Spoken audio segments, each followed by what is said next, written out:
The PLS for today is talking to new people. Yeah. The practical life skill for today is how to talk to new people. It's a fun one. Hi, David. How you doing? Wait, new people as in like babies or? No. Hi, my name's Jorge. No. New people as in people you've never met before. So a baby. I guess a baby will qualify. Alright. Baby qualify?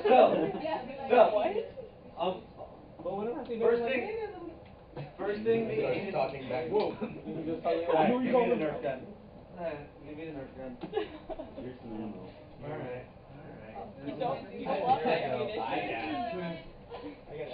I'm just gonna keep it pointed over at George for a while. Yeah, right. Marielle gets 10 years. Alright, so the first one is well, the first thing when it comes to talking to new people is make sure you listen to them. Vivian's like, I have to listen to people. Make sure so you listen to them because God gave you 2 ears and 1 mouth to use them proportionally. God will put it back in. God will put it back on just like He did in the agony of the garden. All right. So we are meant to actually sit and listen to people, and this is really important because a lot of times we want to do nothing but talk. Just like during my talk right now, when we whisper to the person next to us. We're talking about deaf people. How they wouldn't understand. At least for someone on top of the so make sure. So listen. Whenever you're having a conversation with somebody, repeat back what you think they said, because it keeps them engaged, and if you're misunderstanding them, they're going to be like, oh no, this is what I actually said, and that helps with the conversation as a whole, and it helps, it makes them, makes you look like you're paying more attention than you might be. Okay, David, so what you're telling me is I need to listen. Next up, I know I've talked about this one in the past when it comes to, talk about it in the past or kind of survival guide, but use non-verbal detectors. Your facial expression.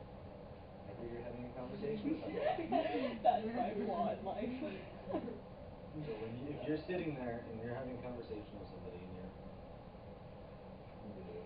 That's my natural Okay, face. That's my natural face expression. but you're smiling right now, so Yeah, do it because during I'm laughing at conversation. myself. If you're there's a big difference between somebody who is if you're having a conversation with me and I'm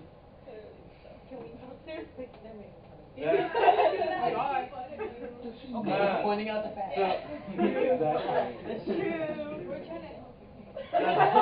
This is actually a life skill you need to learn.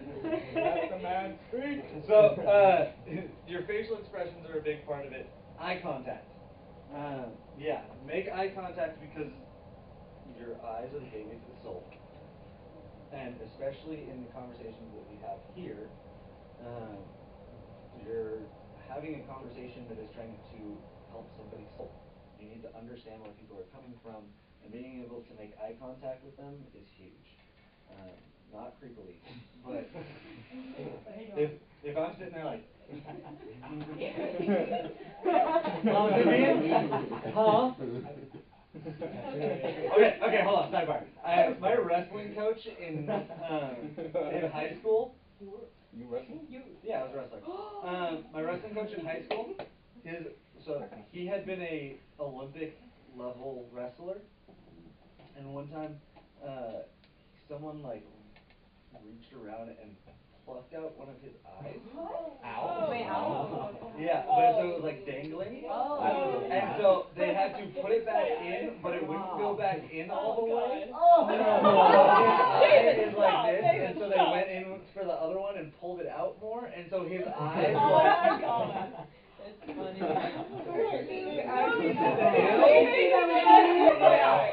Yeah, so they evened it out, and so his eyes are like halfway out of his head, and he's always looking at you like. blink? Yeah, like the eyelid. That's what I It hurts to blink. Or the eyelid It's like the down whole all the minute way. for it to close. Eyelid's only go halfway. That was 100% my fault. George, your eyelid's only halfway. No, I am well aware. All right. Okay, bring it back. Eye contact is important also because it shows that you're paying attention to somebody. One of the tricks that I've found, because our two eyes focus on a single point, so whenever it comes to making eye contact with somebody, the trick that I always use is, because if we're focusing on a single point, it is impossible for both of my eyes to look at both of your eyes, right? Because we focus on a single point. Focus on one eye. So in a conversation, I would focus on one eye, and I would move to the next eye, and actually if you move down to their mouth, so that they can tell that you're paying attention to the words that they're saying. And that way you're not constantly like just staring into one eye. Like, your right eye just really gets me. Not your left eye, but your right eye. Your left eye's a little lazy.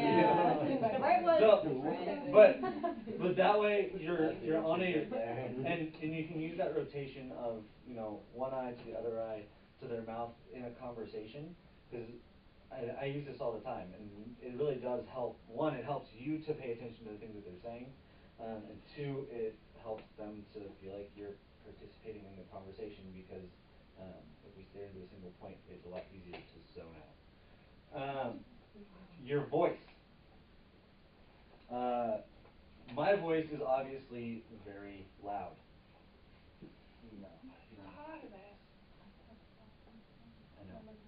Yeah. In a conversation, it's not necessarily a bad thing, but if you're trying to have a conversation with somebody and they're having to, or what'd you say? Sorry, I missed that.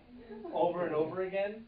I had a conversation earlier this school year, with somebody, and I was like, so what's your name? They go, I was like, sorry, one more time? And they were like, and I'm like, what? I'm like, dude, I kind of heard that. Keep in mind, this was at Life Teams, so it's like, all the other noise is going on, and I am getting, did you ever get his name? Or her. Yeah, but I think it. I heard Hub though. Yeah, I heard too.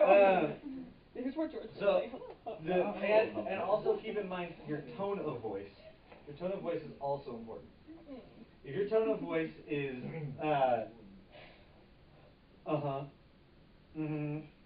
Totally. yeah. Yeah, okay. Okay? That's not Okay. that's not going to help the conversation. You hate those exactly. Those conversations are rough. Because you're just like, okay, fine. Literally every conversation. But at least I can remember stuff, Yeah. Oh, You can or not. If you sound excited, even if I'll send you to the wrong aisle, man. even if you aren't excited in the conversation, if you can try and sound, well, the way that you sound will affect the way that somebody is talking. It's like, one really good example of this is I deal with a lot of people who aren't very happy in my job. And so but it's really crazy because my assistant will answer the phone and they'll be yelling at her, and then I'll call them back later and they're like, oh, yeah, hi David, how you doing? And I'm like, but my voice is, one, I like to think very light, even though it is deep and loud, it is very light-hearted, because I'm that kind of person. But also because male voices have more power behind them, it does create that It's a natural thing. Sorry. Blame the big guy upstairs. Next, this is one that I have definitely talked about in the past. Your posture.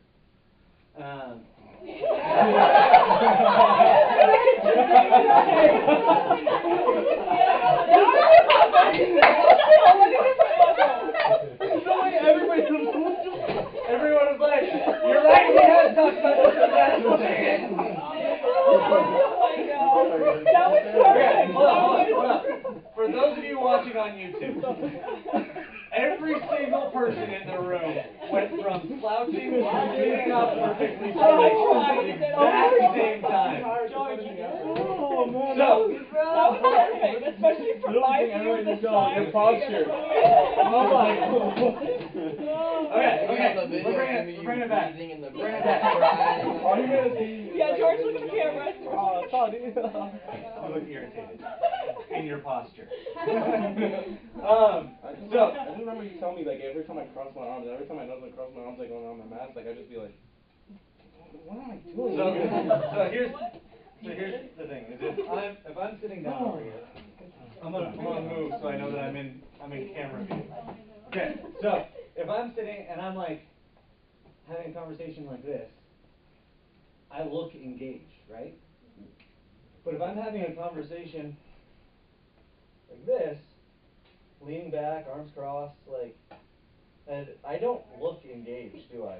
In fact, I'm physically moving my body, like my center of gravity, away from the conversation, and with my arms, I'm closing myself off.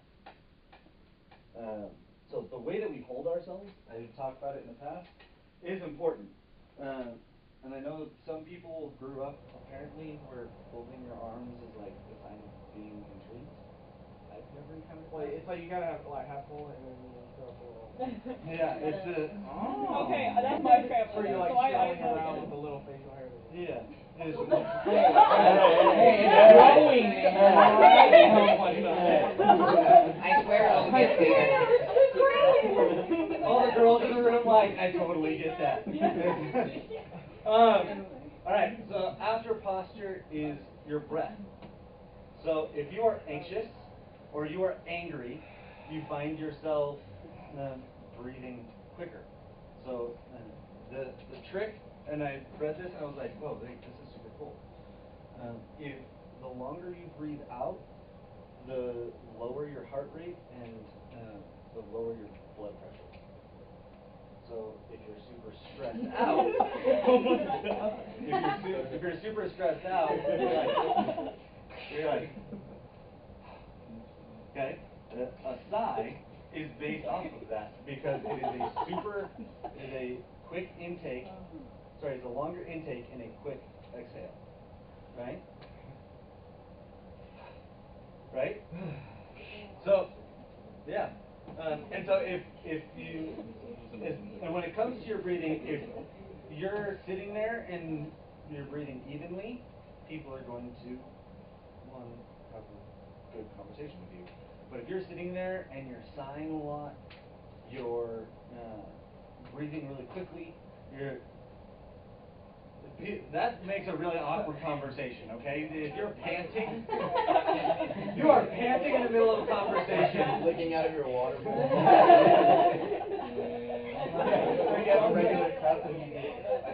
Yeah, like in the middle of the conversation, too. Starts licking your cup.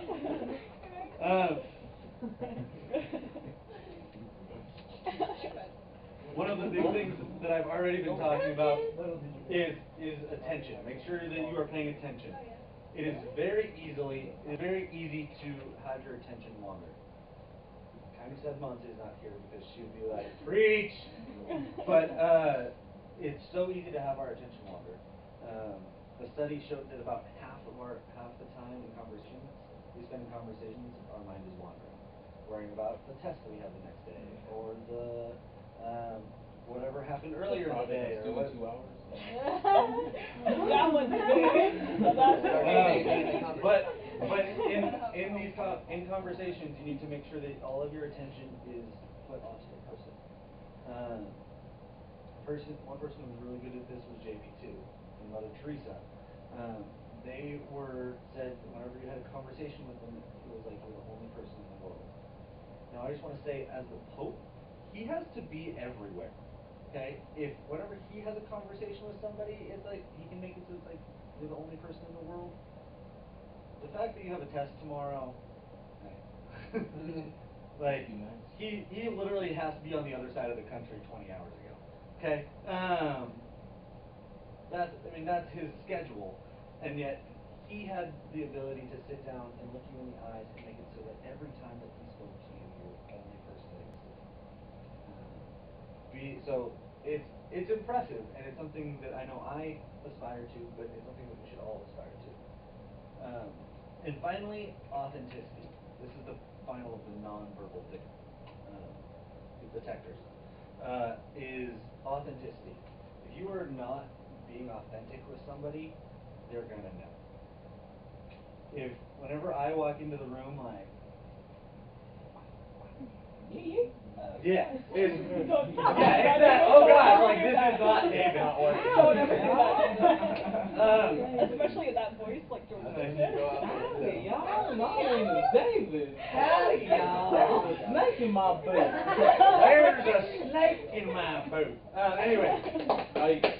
You gotta get a little feel when they don't do the tobacco stuff. I can't do that?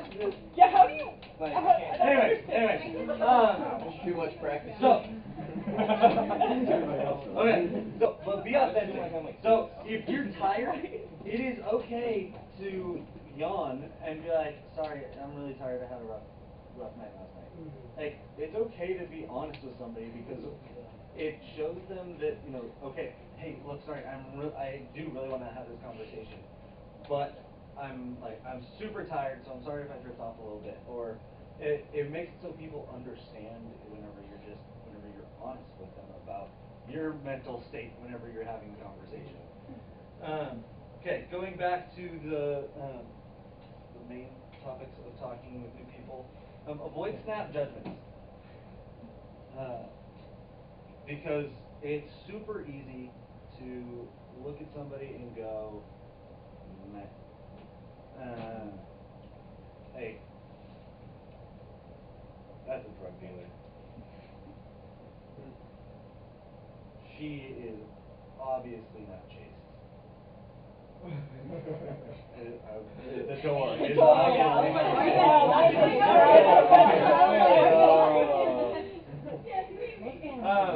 so, the door, you looking good. David? Okay, now you're very with the door. I want to go home. I want to see how you are at Home Depot. Okay. You ever thought about walking in the Home Depot doors? They look really nice.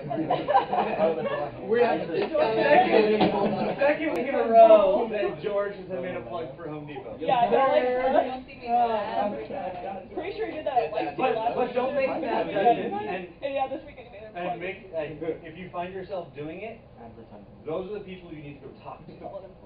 Because in those conversations, that's how you break those snap judgments.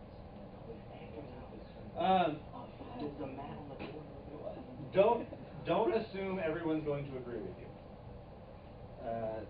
A lot of times, I know I'm really guilty of this. I'll go and I'll be having a conversation with some random person that I just met, because believe it or not, I do that a lot. And I'll be like, oh yeah, you know, I'm a Catholic youth minister, and then my expectation from them is that they're not necessarily going to agree with me, but they're going to say that they're some form of Christian, because that's what I get 90% of the time. Like, oh, I normally get oh, that's awesome. But Lord forbid that one day I'm going to be sitting next to somebody, and I'm probably on an airplane, because that's where it always happens. And I'll be like, oh yeah, I'm a Catholic youth minister, and they'll be like, oh, you're Catholic. Because I don't know a single youth minister that it hasn't happened to other than myself. It's amazing. Like, it's never happened to me, but who knows? And an airplane is totally the place for that conversation to happen. So, try to learn from each conversation. This is one that I actually really liked, and I think I'm going to start working into my conversations. If I'm sitting down having a conversation with somebody that I'm never going to see again, like on an airplane, I think that one thing that I might start doing is saying, okay, well, if you were to give somebody a piece of advice, what would that piece of advice be? Like, just learn from the people that you're interacting with. They're from a different country. Learn about life over there. If they're from a different state, like they're from down the street, learn about what their family is like. Learn about on the street. yeah. That's on the street, bro. What's life like down Ella, you can go up to people and ask people who are super tall what it's like to be tall. Yeah. Like, I'm just looking. No, it's not. Yeah, no, that's what I was saying. and we tall people can ask Ella what it's like to be short. Like, Well, technically they knew when they were growing up. Yeah, but you forget what it's like to be short. You're tall at that point in time in your life. Sorry, yeah. It's okay. Ella's just fun size. Yes, I Yeah, there you go, I David. So, Short. Okay, right. So in the conversations that you have, learn from them. Learn something new about somebody. Learn something new about a part of the world or the way people grow up. This is all part of one, being a human being, like learning about other people. But also, it's really important for whenever you do have apologetical conversations, because if you've heard about somebody who was abused or somebody who had a really hard time growing up when you didn't, and you had that conversation with somebody, it's a lot easier to understand that viewpoint and that lifestyle when you approach it again. Stay on top of the news, because the news makes very easy conversation topics. I'm very bad at this. Top of the news. In fact, I get notifications on my watch about the news, and no, it's the news. In fact, whenever I was little, I looked at my mom and dad were watching the news, and I looked at them and I said, "Why do you guys always watch this sad show?" Little baby David. Like people are like, you shouldn't watch it at night, like right before bed, because then that's what your brain's like processing like when you're sleeping. Ever watching the morning? It's always negative. Yeah, I'd rather watch it at night than in the morning. I don't want to be depressed before I start my day. Lord, that was Three more. your morning period. Know when not to talk. My greatest Like, weakness. like in the middle of somebody else's talk. That's why I got you. Learn when not to talk, because sometimes people just need to go, and they just need to word vomit. It is a real thing. I'm gonna make a suggestion. Men in the room, I really need you to listen to me here. Men in the room. Men in the room, I really need you to listen to me here. Okay? Here's learn to do this. Okay? Because women love to word vomit. Okay? Just women. Hold on. You need to know when you need to do this. Because if you're doing this, she's going to sit over there like, okay? You need to know when this is not good for you. Okay? No, I don't. He's talking like a little kid. Exactly. I love how David's singing in little kid terms. Why is he trying to look at This is what you're doing. This is what I want you to do. Okay? So, gentlemen, learn when to shut up. I have literally spent it's just life. It is. I have literally spent 2-hour car rides with my wife where the most words that I have gotten out are, yeah, no joke. She can contest to it, and she would say it proudly. Okay? So, gentlemen, please take a note from your older brother in Christ. Learn when to stop talking. Also, if you're in an argument with a woman, learn when to stop talking. Yeah, that's the important piece of information. This is literally, it's the greatest piece of knowledge I can ever impart to a teenage man right now. Learn when to shut up. Okay? It's good for your health. Yes. What if it's a sibling? You should still Yeah, you should just definitely still learn when to stop talking. That could be your practice round. That's your practice. It's your, yeah, there you go. God was like, hey, guess what? You're really gonna need practice on this. So, yeah, I'm gonna give you a sister so that you can learn when not to talk. All right. What I heard from my Then you're good. brother, he The God didn't decide it was necessary. But you should still know when to not talk. All right. Finally, don't overshare. Okay, if you are just meeting somebody, please don't overshare. This happens to me. This happens to me and my wife all the time. She will literally be walking in the grocery store down an aisle, and someone will stop her and share their life story with I her. hate that. I hate that. Okay? This is what you're about to come in here. You're John McGuire. so I've known if someone is doing this to you, guess what? This is when you learn to just stop talking and listen. What? Just don't do it. Because it doesn't make anybody more comfortable. It just makes everybody around you more uncomfortable whenever you start doing that. Especially if the person's like, I gotta go. I'm late for a very important date. And finally, when it comes to having new conversations with people, go out of your comfort zone. Get outside of your comfort zone. Okay? If this goes back to if you make snap judgments about people, get out of your comfort zone and go approach the people you're making snap judgments about. Because 99% of the time, our snap judgments are not good. Am I wrong? Like, when we make snap judgments, they're generally bad. And so we don't ever get to know the person. So step out of your comfort zone and go have a conversation with that person. Step out of your comfort zone. If you're super shy, step out of your comfort zone and go have another conversation with somebody. It's okay. They're not well, they're most likely not mass murderers. It is the Halloween season after all. You might run into you. But it's the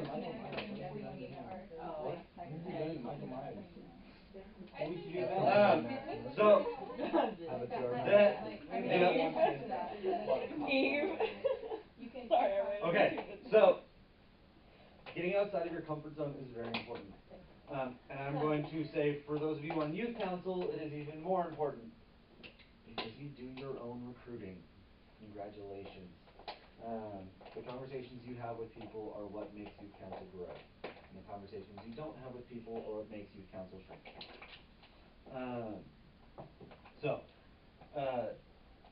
Are there any questions about my tidbits on talking to people? Yes. I have one. A tidbit? Yeah. I gave you so. Yes. Go make friends. Get out of your comfort zone. What happened to like socially awkward? Learn from your conversations with people. That's true. Usually socially awkward people are very knowledgeable. It's also true. Exhibit A. If you don't know how to sing, you need to go, if you're mute, then learn sign language and teach it to people. Yes? What happens if you're deaf, blind, and mute? Then we pray for you. Yeah, no, pray to God. Talk to God. All right. Yeah, talk to So, God. That'll be your best.